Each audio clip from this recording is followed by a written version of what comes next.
Today I'm going to show you guys how you can build this exact system for $500. And also, if you want, I'm going to show you guys how you can supplement some of the parts if you want to get higher end stuff or adjust the budget just a little bit to your guys' liking. You always start with the motherboard, and I went with a Gigabyte A320 Micro ATX motherboard. Has good VRM for the CPU I'm using, and I plasti dipped it white to match all of the white aesthetic that I have in this computer build. I'll link it in the description. I bought it used off of Facebook Marketplace for $34, which is an absolute steal. It didn't come with a backplate, but I ordered one for $8 off of Amazon. The CPU that I went with was the Ryzen 5 2600. It's a 6-core, 12-thread processor that's clocked at 3.4 GHz and can boost up to 3.9. I got this and the cooler for $75 off of Facebook Marketplace as well. And then, for the cooler, I just went with the stock AMD Wraith Stealth cooler with some MX4 thermal paste, which is plenty fine for this CPU. If you want a bit more of an upgrade, then you could go with the Ryzen 5 3600 if you want as well, and that would work plenty fine with a stock cooler. I also painted the shroud of this cooler white so that it matches the white theme of this computer build.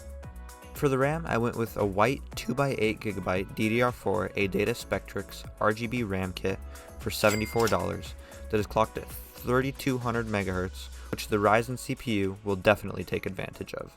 For the main storage, I used the basic Team Group 512GB NVMe M.2 form factor drive, but if you want something a little bit higher end, you could also go with something like the Samsung 970 EVO refurbished for just a small price hike.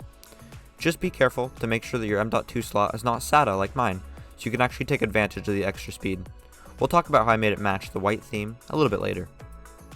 I grabbed a silver and RGB M.2 heatsink to cover up the NVMe drive so that it matches the theme, and it also has addressable RGB, which is definitely a plus. I can plug the 3-pin ARGB cable into the built-in hub that comes with the case because the motherboard does not have any headers, and I picked up this heatsink for $15. I found a Gigabyte 1660 Ti on Facebook Marketplace for an absolute steal of $100, and then also painted it white to match the white color scheme and used some MX4 thermal paste again when sealing it back up. To get internet, I found a PCIe MSI Wi-Fi card at the thrift store for a few bucks, and again painted it white to match the theme. And I show how to paint everything white in the video linked in the description below.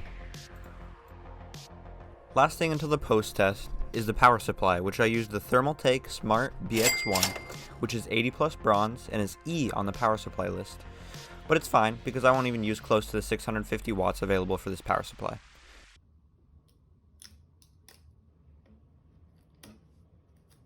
Nice. And then to add to the white theme, I got some Asia Horse white cable extensions that I will have to comb myself.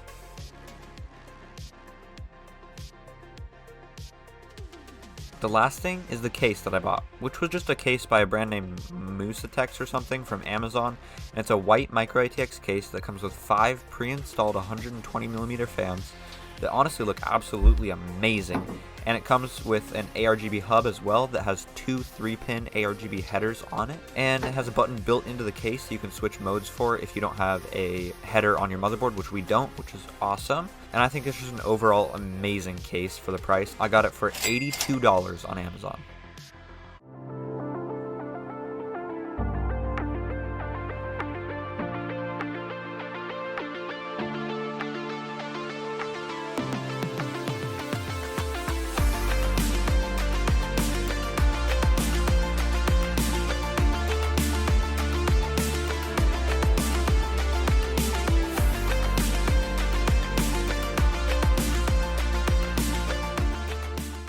And now let's do some benchmarks on this thing, and then